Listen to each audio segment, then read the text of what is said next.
밀락 고산지구에 입주 가구가 늘어나면서 교통 관련 불편에 대한 목소리가 더 커지고 있습니다. 의정부시는 출퇴근 시간 광역버스 추가라는 대안과 함께 시내, 마을버스 노선 신설 등도 고민하고 있습니다. 지난 13일 포천시 한 도로에서 버스와 차량이 부딪히는 사고가 발생해 2명이 경상을 입었습니다. 또 동두천동 공장에서 화재가 발생했습니다. 김덕현 연천군수와 김성원 국회의원이 기회발전특구 대상 지역에 연천과 수도권 인구 감소 지역을 포함해달라는 건의서를 국회 행정안전위원회에 전달했습니다. 올겨울에도 두루미와 제두루미가 연천을 찾았습니다. 하지만 피난길에 오른 것으로 확인돼 최대 서식지가 사라지는 것 아닌지 우려의 목소리가 나옵니다.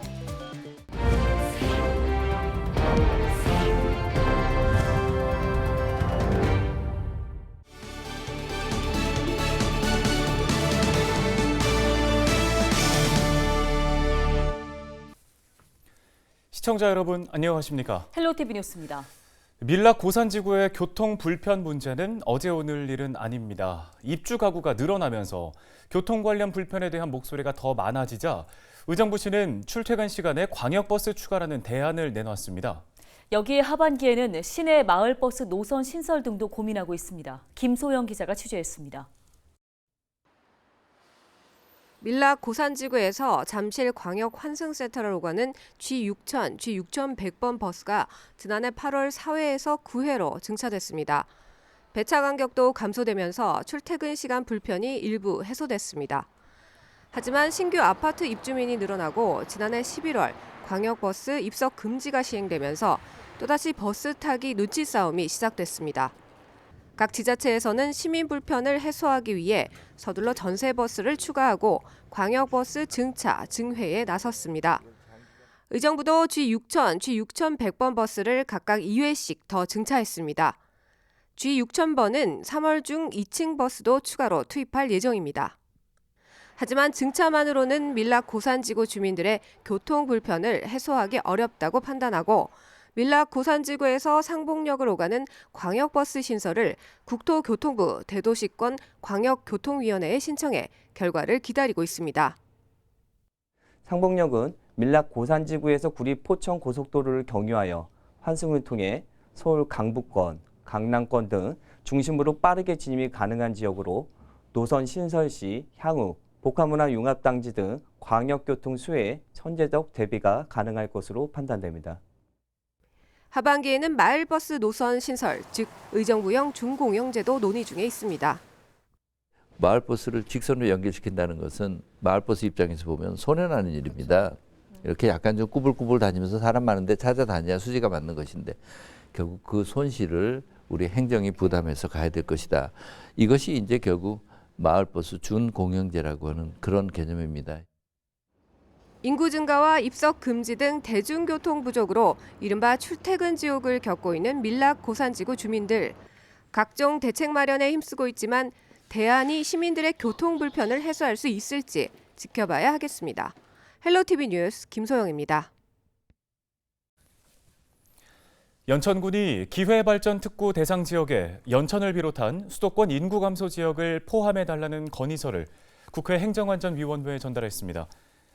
김덕현 연천군수와 국민의힘 김성원 국회의원은 국회 행정안전위원회 장재원 위원장을 만나 건의서를 전달했는데요.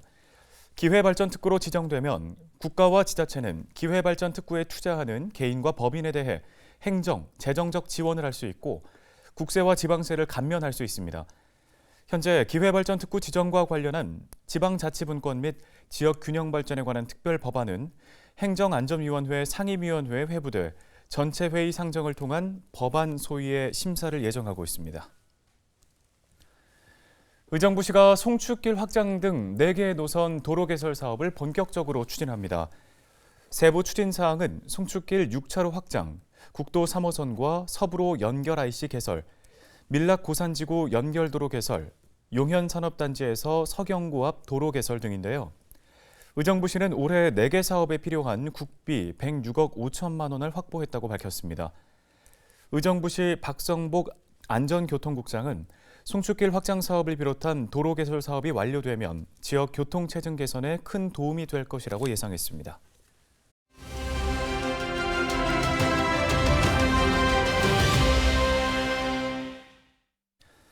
네, 다음 소식입니다. 올겨울에도 두루미와 재두루미가 연천을 찾았는데요. 그런데 피난길에 오른 것으로 확인이 돼서 걱정을 낳고 있습니다. 네, 어찌된 일인지 연천 임진강 시민네트워크의 이서구 대표를 전화 연결해서 관련 이야기 자세히 나눠보겠습니다. 대표님 안녕하십니까? 네, 안녕하세요. 예, 월동 중이던 두루미와 재두루미들이 잠자리를 옮겼다는 얘기인데요. 이게 어떻게 된 일입니까?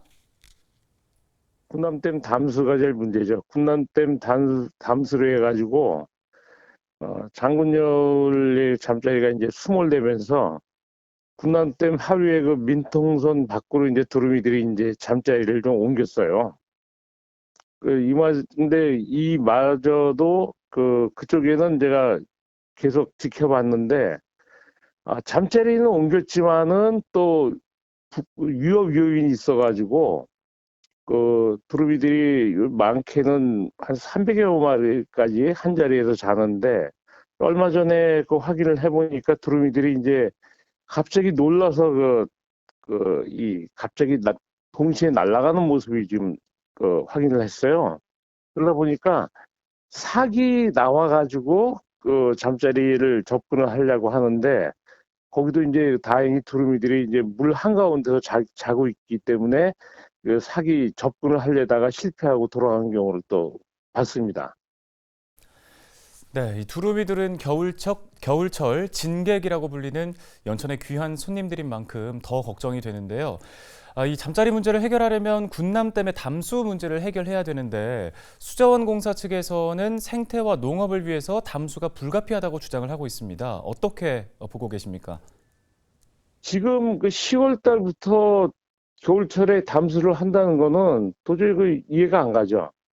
두루미는 한 3월 한 중순에서 말일 사이면 다 떠나가는데 원래대로 영농기를 감안을 해도 저희가 한 보름 정도면은 넉넉 잡아 한 달 정도만 물을 가두면 충분히 그 양을 이제 활용을 할 수가 있는데 왜 구태여 겨울철에 여울이 없애가면서 두루미들한테 또 가장 안 좋은 조건을 해가지고 담수를 하는 것도 좀 이해가 좀 안 갑니다.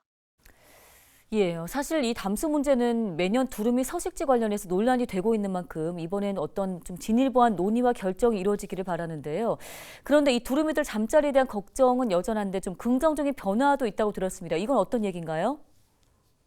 지난해 12월부터 일본의 가고시마현에 이즈미라는 데가 있습니다. 거기가 전 세계 두루미의 약 90%가 오는 곳인데 흑두루미하고 재두루미가 좀 많이 있죠. 근데 거기서 조류독감이 발생해가지고 약 1,300여 마리 정도 흑두루미가 폐사가 되었어요. 그러다 보니까 두루미들이 놀라서 우리 한국의 순천만으로다가 약 10,000여 마리가 이동하면서 전국의 두루미 서식지에 먹이 주기를 자제시켰죠. 일반 민가가 있는 민통선 밖의 지역에도 율무밭이 있으면은 가족 단위의 몇 마리씩, 10마리, 20마리씩 이렇게 분산돼 가지고 그렇게 먹이 활동을 하고 있더라고요. 어떻게 보면은 두루미들한테는 야생성이 살아나는 그런 긍정적인 효과도 있는 것 같고요. 먹이 주기에 대해서는 좀 한번 재고를 해야 된다고 생각을 합니다. 네, 알겠습니다. 말씀 여기까지 듣겠습니다. 연천 임진강 시민네트워크 이서구 대표였습니다.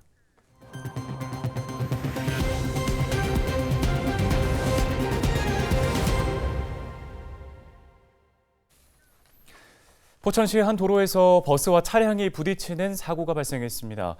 지난 13일 낮 12시 57분쯤 소흐릅 이동교리 인근 도로에서 달리던 버스와 승용차가 부딪혔는데요. 버스에는 운전자를 포함해 모두 16명이 타고 있었고 승용차에는 운전자 이외 동승자는 없었습니다. 이 사고로 2명이 약간의 부상을 입고 병원으로 이송됐습니다. 경찰은 정확한 사고 원인을 조사하고 있습니다. 지난 13일 오전 7시쯤 동두천의 한 공장에서 화재가 발생했습니다. 불은 철판 지붕 일부와 내부에 있던 기계 한 대를 태우고 꺼졌는데요. 인명 피해는 없었습니다. 소방당국은 소리를 듣고 신고한 최초 목격자의 진술을 토대로 정확한 사고 원인을 조사하는 중입니다. 의정부시에 사는 89세 최동복 씨가 파지를 팔아서 모은 전 재산 4천만 원을 대한노인회 의정부시 지회에 기부했습니다. 최 씨는 지난 7년간 이웃 7명에서 8명에게 매달 20-30만 원씩 후원하는 등 평소에도 꾸준한 나눔을 실천해 왔는데요. 이번 기부금은 의정부시의 조손가정 장학사업과 경로당 활성화 등 또 다른 나눔으로 사용될 예정입니다. 의정부시 빙상팀의 김민선 선수가 폴란드 토마슈포에서 열린 2022-2023 시즌 국제빙상경기연맹 스피드스케이팅 월드컵 5차 대회에서 500m 금메달을 차지했습니다. 김민선 선수는 37초 90의 기록으로 우승의 영예를 안았는데요. 특히 이번 시즌 월드컵에서 1차전부터 5차전까지 모두 금메달을 목에 거는 기염을 토했습니다. 김민선 선수는 오늘 17일부터 19일까지 열리는 최종 6차 월드컵에서 시즌 전관왕에 도전합니다. 경기도가 공공기관의 경영성과 목표를 1년 후에 평가하고 이에 대해 책임을 묻는 공공기관 평가제도를 도입합니다. 경기도는 지난 13일 오후 경기주택도시공사와 경기신용보증재단, 경기문화재단과 경기도 경제과학진흥원과 2023년도 책임계약을 체결했습니다.